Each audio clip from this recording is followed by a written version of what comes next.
Hey, folks, we're on for another show for the Simply Trade podcast. We've got a very important thing to talk about today. If you've not heard, there is a major increase in tariffs coming from one of our biggest probably the biggest trading partner.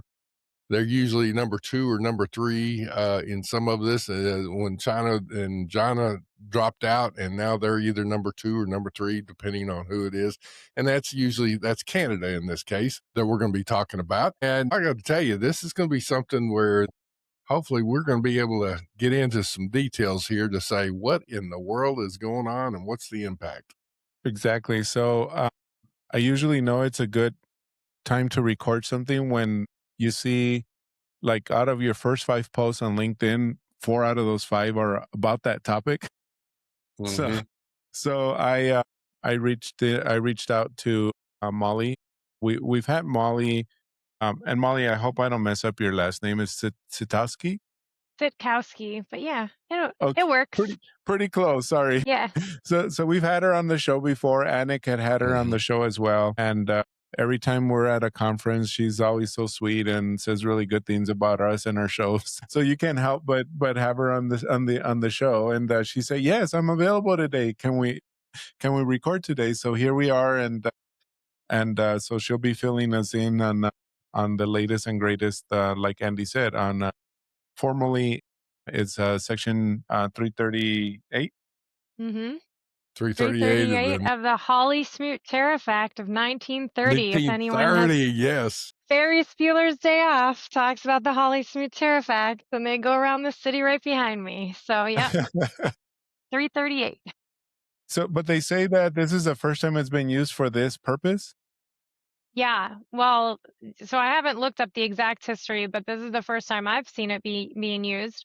When we were preparing for the Trump administration, we looked into all the different authorities that authorize the president to impose tariffs, and Section 338 was actually one of the earliest. So Section 338 allows the president, if he finds that a foreign country discriminates against U.S. commerce, to impose tariffs of up to 50%. As long as he gives a 30-day notice. So President Trump issued 3 separate proclamations yesterday concerning dairy products. So he issued 3 separate proclamations yesterday about that discrimination, and then proposed tariffs that are going to take effect on August 19th, supposedly. So 30 days from yesterday. But for every product coming in from Canada, correct? Because I did read a list. Yeah, so the Section 338 is supposed to be limited to like products. So if they're discriminating against our motor vehicles, then we can impose the tariffs on like products. I think the like products might be a bit broad here. I was going to say a hockey stick. Each different proclamation does have a list of tariff classifications. The alcoholic beverages is pretty limited. So we have beer. So if people like Molson, might want to switch to Miller, same company. Their Chicago headquarters are actually right above me. If you like Canadian whiskey, you're going to want to switch to some U.S. bourbon, they're pretty limited. Same with the dairy products. They're pretty limited to the beginning tariff provisions. So we're looking at, Chapter 4 through kind of Chapter 17 with different tariff classifications in between. The motor vehicle ones are more broad. So the motor vehicle ones cover the gamut of the tariff schedule, but it's still not motor everything. Vehicles and parts thereof And parts, too. yeah. So the auto parts, I think that's going to be the biggest chunk as far as impact goes too. Yeah, there's a lot of Chapter 84 mechanical and electrical items. Interestingly, these don't stack with the 232s. So if you're subject to the 232s on lumber from Canada, the pharma 232s, and then the aluminum and steel 232s, these don't stack on those. So that's good. They do stack with the 122s, although the 122s won't be in place by then because those expire in 2 days. And then they don't provide a duty preference for USMCA. So if you're bringing in goods from Canada, you're going to be subject to these tariffs if they're in those tariff provisions. Even if they're subject to USMCA, you're going to have to pay these tariffs, allegedly, by August 19th. And so one of the things, though, is the largest of goods out of Canada to the U.S. is petroleum. the Mhm. petroleum projects. Those don't seem to be covered right now. I didn't see anything in those chapters. No, I don't Yeah, have it memorized off the top of my head, but I didn't see yeah. anything in those But chapters that I from noted. what I can gather is, and so going back on this initial in 2025, Trump had put in some higher tariffs on Canadian goods. Canada retaliated with that and basically boycotted U.S. goods in all but two of their provinces. Is the way. That's for alcoholic beverages. So the discrimination on the motor vehicles and the dairy is at a nationwide level, where those are actual Canadian. CBSA implements those as our duties on our products or tariff rate quotas.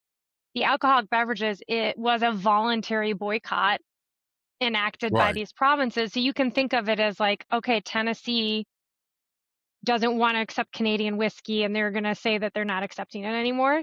So it's like a single country, a single province has elected to boycott our alcoholic beverages because in retaliation of the tariffs. So it is interesting for the alcohol it's not a federal nationwide discrimination. It's just in certain provinces.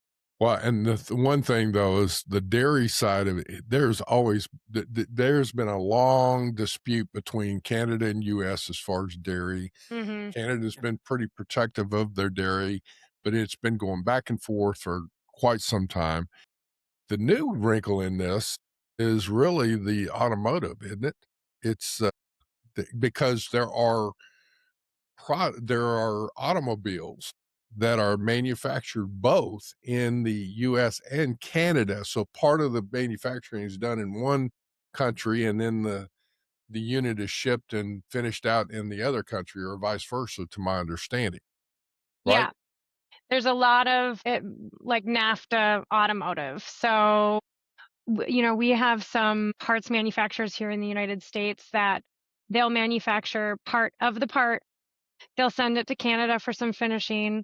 They'll re-import it into the United States, do some additional finishing, send it to Mexico for incorporation in the completed vehicle and bring it back. The auto supply chains for the traditional NAFTA vehicles are so integrated across the three countries that that's going to be a huge effect of this, Andy. You're right. That has been a challenge from day one anyway on all these trade talks and all of that. Is there's a reason why the regulation said that the president had to give 30 days notice. What it's next? I mean, who or how can it be blocked?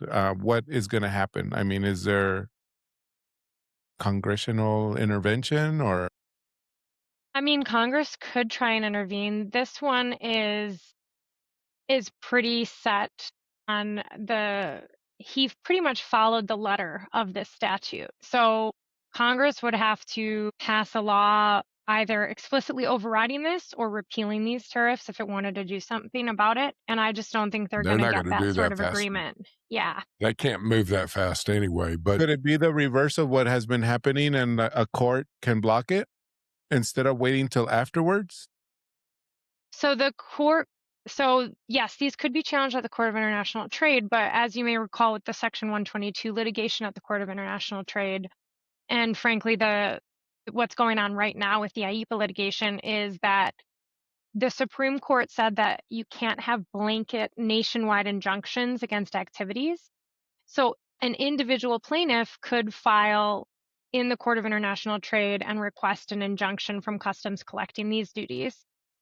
And the court could grant that emergency injunction if it balanced these factors and determined that it was likely that the plaintiff could succeed, like it had enough legal arguments to succeed. Then the court could issue an emergency injunction, but only for the plaintiffs who filed suit. And if you look at what happened in the Section 122 litigation in the Court of Appeals for the Federal Circuit earlier this month, the CAFC did this balancing of factors for the 122 tariffs and did not grant an injunction even for the plaintiffs at issue there. And the 122s, that's a balance of payment deficit. We went like a balance of trade deficit. So Trump didn't actually follow quite the letter of the law, I would say, with that one, but we still didn't prevail in an injunction, right? The plaintiffs still didn't prevail. So here, I mean, if you look at the statute, pretty much Yeah, we he checkbox followed it. everything through it. So here, I think it's very unlikely there would be an injunction, but certainly that's not going to stop people from trying. Another thing is putting this into context. The Canadian Prime Minister came back from some NATO meetings and was publicly making some statements. It didn't go over well. Mhm. So I can see where this is coming into play here. Regardless, you've got saber rattling, if you will, from one government to another. I would making some calls to the Canadian consulates and the U.S. consulate in Canada to say, hey, get to the trade table, talk this out, because that is what the incentive is here, is to intensify the importance of sitting down and talking through. And that was where the Canadian Prime Minister didn't want to do any more trade talks. Well, guys, we got to talk here one way or the other. Right. So that to me is about the only recourse that you've got, other Well, than paying the tariffs or finding some other source. we have a little bet here. We have a lot of side bets at our firm about what's actually going to happen or not. And only one person made the bet that these tariffs are going to go into play because, Andy, you're right. They want to get Canada to the table for something, whether it's some USMCA negotiation they want, whether it's lowering of the aluminum and steel tariffs that Canada still has in place on US goods. It's one of these things, right? There's something that someone wants, and this is going to get Canada to the table. So they're going to get to the table and the possibility of these tariffs. Maybe they're not at 50% because the Section 338 allows up to 50%. So we're at the highest level right now. So Canada can negotiate them down. They can negotiate tariff classifications off this, So yes, talking to the, U.S. representatives who can push the Trump administration, talking to the different consulates and kind of wanting to saying that you as an importer, you as an exporter, in case Canada retaliates, you want them to get the table. That will be important. But there's something someone wants, and we're going to try and get it with these. And I don't think we're going to end up at 50%. The other thing is putting things in perspective is that the U.S. elected not to automatically renew the USMCA. Yeah. So that's the NAFTA 2.0 for some of you folks. And in looking at that, we had the privilege of having somebody from the Mexican team that was here, did a great job informing us on some information. Yesterday, and I believe it's today too, is when the meetings in Mexico City, Yeah. Lalo, isn't that right? Yes, That's going that's on? correct. All right. That's correct. Yes. Mexico has been actively sitting at the table with the U.S., working through some things and talking through this. Canada has not. And, if you remember when USMCA was originally negotiated, Canada was a different prime minister, but Canada said, no, we're fine with NAFTA. That's all. That's good. And the U.S. and Mexico wound up with a bilateral agreement, and all of a sudden Canada says, oh, wait a minute, we want to be part of that. And so there again, this may be part of that scenario. Yeah. Regardless, however it happens and whatever's going on, you've got the USMCA discussions going on. You've got, I guess, the disputes between U.S. and Canada. I just get the sense that both parties are not, at this point, been willing to sit down at the table and talk trade, and especially on the USMCA, because even Mexico is saying Canada needs to, come to the table a little bit more actively. Yeah, and I think you're absolutely right. I think it's probably Canada that's not coming to the table because this administration is always willing to go to the table, pretty much always, right? And so they incentivize people coming to the table with different retaliatory actions, this being one of them, I think. Right. I will say that's the one thing, is that this administration's willing to talk. Doesn't mean that you're going to get what you want when you're Right. negotiating with them, but they're always willing to talk. Okay. If they're talking, that's where I see extensions. I see, different things trying to work out some kind of a deal. But up to this point, when you look at the geopolitical situations going on, Canadian Prime Minister came back, made his statements. So now you see this with USMCA and they're not at the table. So it looks to me like this is trying to say, Canada, get to the table to talk trade. And for both, again, our Canadian companies and our U.S. companies that are dealing with trade with each other, you really need to make a concerted effort to reach out to the consulates, reach out to your representatives, reach out to your trade associations, be the squeaky wheel, get ugly with it and say, get to the table, let's talk. This is like, I guess I'm on a little No, soapbox. I mean, we started at the highest level we could. So that just means to me that someone's willing to negotiate to bring it down. Yeah. That's I was just going to ask you, Molly, what, if anything, do you feel that importers are going to need to prepare? I mean, other than stockpiling in the next 30 days, on both sides, what do you feel or what do you think is going to impact or happen for importers, at least here in the US? CBP prepares for this, and at least they got 30 days notice this time, right? To right. fix their ACE reporting and ABI providers as well. But anything else that you feel like start getting ready now? I mean, look at your tariff classifications, especially in the Chapter 84, 85 provisions. Look at those, review them, make sure that your goods are supposed to be classified there, but also look at them and say, okay, did we classify them here because we were trying to mitigate steel and aluminum tariffs? What's worse, right? So look at those and then look at your origin determinations. Substantial transformations is general origin tests, but from Canada, regardless of whether it qualifies for USMCA, you're supposed to apply the origin rules in 19 CFR Part 102, right? And so if you are not using that test and you're using substantial transformation, look at that test and make sure your goods are actually Canadian origin. Also, though, when customs has applied retaliatory tariffs before, like for China and the 301s, they required a substantial transformation test from Mexico and Canada, not Part 102. So last year's IEEPA tariffs, when those executive orders were released in February 2025, the Canada and Mexico orders specifically said apply 19 CFR Part 102 as applicable. And so we could see here a CSMS that says 102 doesn't apply or 102 does apply. Be prepared for an origin change, maybe. I think it's regulatory, so that's going to be hard for them to do, but this is a retaliatory tariff, so maybe they're going to argue that it's not the same. I don't know. But look at it and make sure you're applying the correct origin rule currently and just be aware, monitor for any changes in the origin rules. The chief financial officer of a company, the chief operating officer, you're just going to keep things running and all that. But from a financial perspective, you probably need to be looking out and reaching out to your compliance department and your accounting department and your sourcing or purchasing department, whichever ones they're in. Find out, are you sourcing any goods out of Canada? First off. Secondly, then compare it to the harmonized tariff chapters you were just talking about. And then you can look to see what the impact is on your operation.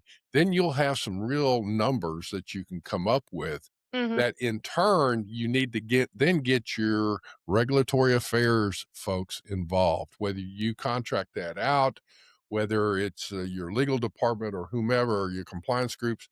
And you need to be reaching out real quick to your trade associations. AAEI, IE Canada, two of them right there, right off the bat that come to mind. There's going to be others. IAG, I'm sure, is another one. Regardless, all those kinds of things, you need to get active in this quick. And again, what's the objective? Get the Canadian group administration to the trade talk tables, period. And if they're talking, then this hopefully can then be extended and we'll go from there. Yeah, exactly. And for the finance and accounting folks, 50% is the max here. So at least we know there's a max, but we don't know, if this is truly a negotiating tactic, it might be less than that. So when you're doing your forecast, 50% is the worst case scenario. Molly? Forecast is like, yeah, they've already done forecasts. That's out the window again. Here we go again. Hey, listen, folks, this is something, though, that hopefully this is going to be important information. But Molly, thank you so much for you break it down into common sense words so some, dumb country boy like me can understand it. So I appreciate you. Thank you. Well, I appreciate being on here. I love it. I was Yeah. gushing to everyone at lunch. I was like, I'm gonna go be on the second or first most popular podcast, depending on whether you talk to And CSIS or Simply trade. Trade guys. Yeah. Hey, folks, like us, share us. Thank you for your listenership. We're on the YouTube channel. We're definitely also, as you're looking through some things, checking your harmonized tariff. Look at the Global Training Center. And I don't work for them. This is a pitch for Lalo and his company. But I'm telling you, GTC is one of those where you can get your staff proficient in skills so that you can apply it into today's world here and help protect yourself and hopefully save yourself some money. Anyway, with that, Lalo, Mollie, thank you. And y'all have a great day. Thank you guys. Yes, thank you, Mollie.